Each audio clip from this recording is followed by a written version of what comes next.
Hai Diazens, kembali lagi bersama saya Vito Dita Praja di segmen Kata Dia dari Kacamata Pria. Walaupun kacamatanya lagi nggak dipakai ya, saya habis lasik. Tahun 2022 sudah memasuki separuh akhir, tapi kayaknya kasus kekerasan di Indonesia masih jauh nih dari kata berakhir. Kekerasan di lingkup instansi mulai dari pendidikan sampai pekerjaan kayaknya masih marak terjadi. Di lingkup pendidikan, baru-baru ini kita dapat kabar yang sangat menyedihkan di mana salah satu santri dari Pondok Gontor ditemukan meninggal dunia gara-gara dianiaya oleh para seniornya. Penyebabnya cuma gara-gara korban ini menghilangkan pasak tenda.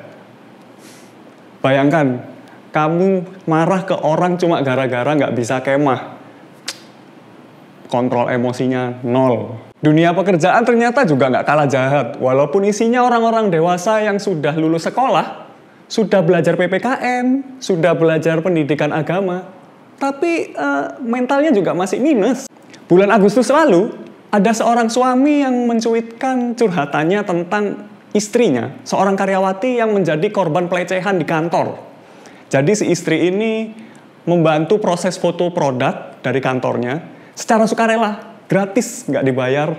Tapi fotonya malah disalahgunakan, dikirimkan ke grup, dan dikomentari dengan ya kalimat yang tidak seronok lah. Bukannya berterima kasih karena dapat talent gratis, kok malah dilecehin.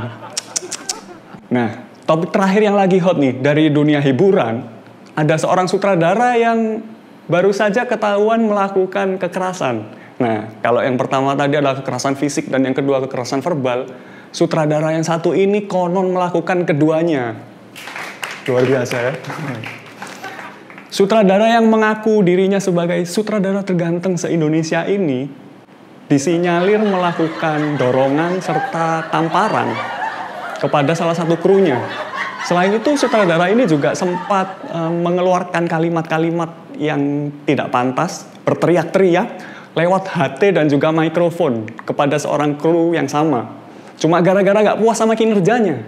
Kru yang kebetulan perempuan ini pun mengadukan ke salah satu kru yang ada di atasnya dia, dan berita ini kemudian menyebar luas di media sosial. Dari satu kasus ini aja ada 3 hal yang bisa kita soroti.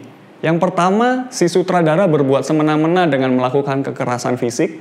Yang kedua, si sutradara juga melakukan abuse of power dengan memperingatkan si kru lewat cara yang tidak baik.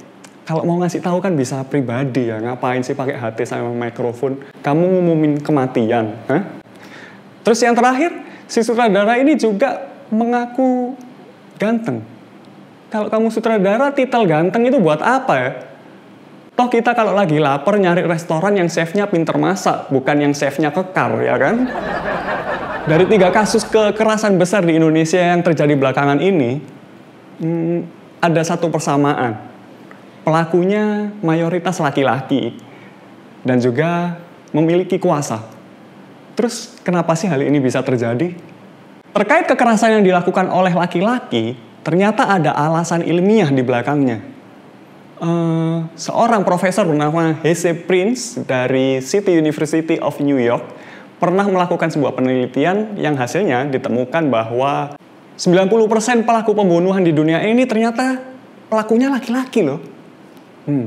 Ternyata laki-laki memiliki dominasi yang lebih tinggi daripada perempuan sejak zaman purba. Tepatnya dari zaman berburu dan meramu, di mana laki-laki bertugas untuk berburu, bertemu dengan hewan-hewan buas, sementara perempuan menunggu di rumah dan mengolah hasil buruan.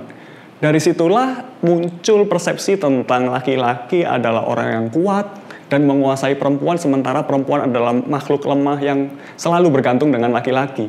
Ditarik mundur lebih jauh lagi, Jesse Prince melakukan sebuah penelitian dan menemukan fakta bahwa sebenarnya di zaman dulu laki-laki itu memiliki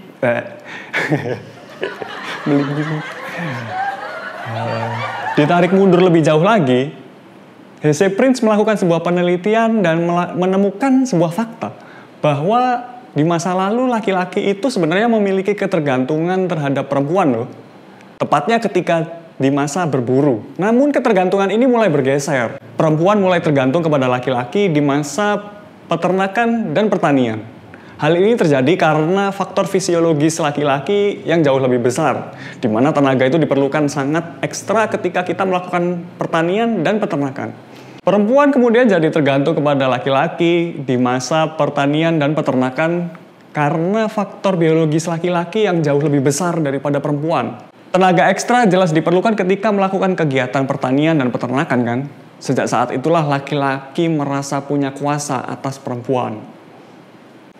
Faktor lainnya bisa datang dari aspek psikologis.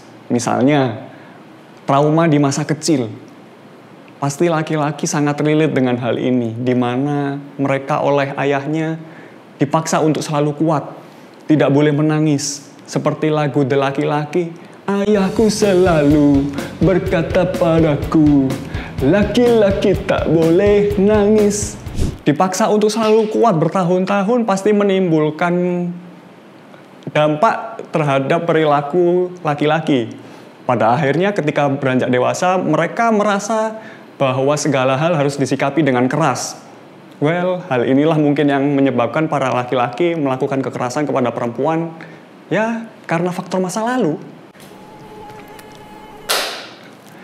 Stereotip pada tiap gender kayak gini padahal juga bisa menyerang laki-laki loh. Karena tahu atau enggak, laki-laki juga bisa jadi korban kekerasan. Ketika pemahaman tentang laki-laki harus selalu kuat ditanamkan terus-menerus ke masyarakat, pasti akan ada tiba masanya ketika laki-laki menjadi korban kekerasan, dia akan menjadi malu dan gak berani buat speak up, cuma karena takut dicap lemah. Pada intinya, kekerasan dalam bentuk apapun tidak akan bisa dibenarkan.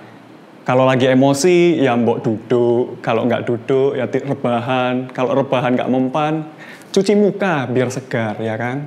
Jangan biarkan orang lain jadi samsak hidup untuk pelampiasan emosimu. Nggak ada satupun orang di dunia ini yang layak untuk menerima hal tersebut. Jadi kalau misalkan memang emosimu lagi kurang stabil, mending tahan-tahan diri lah. Diam, jauhi kerumunan, sampai emosimu mereda. Semoga kedepannya kita semua jadi sama-sama sadar bahwa kekerasan nggak pernah jadi jawaban untuk semua masalah di dunia ini. Jadi, kapan ya kira-kira Indonesia bebas kekerasan fisik dan verbal? Semoga secepatnya ya. Sekian edisi kata dia. Sekian kata dia di edisi ini. Ya apa sih kalimatnya? Sekian kata dia episode kali ini.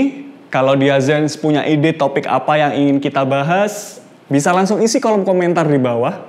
Jangan lupa juga klik subscribe dan tombol lonceng biar kalian selalu mendapatkan informasi terkini soal konten apapun dari diadona.id. Sampai jumpa di konten-konten Diadona yang lainnya. Dah.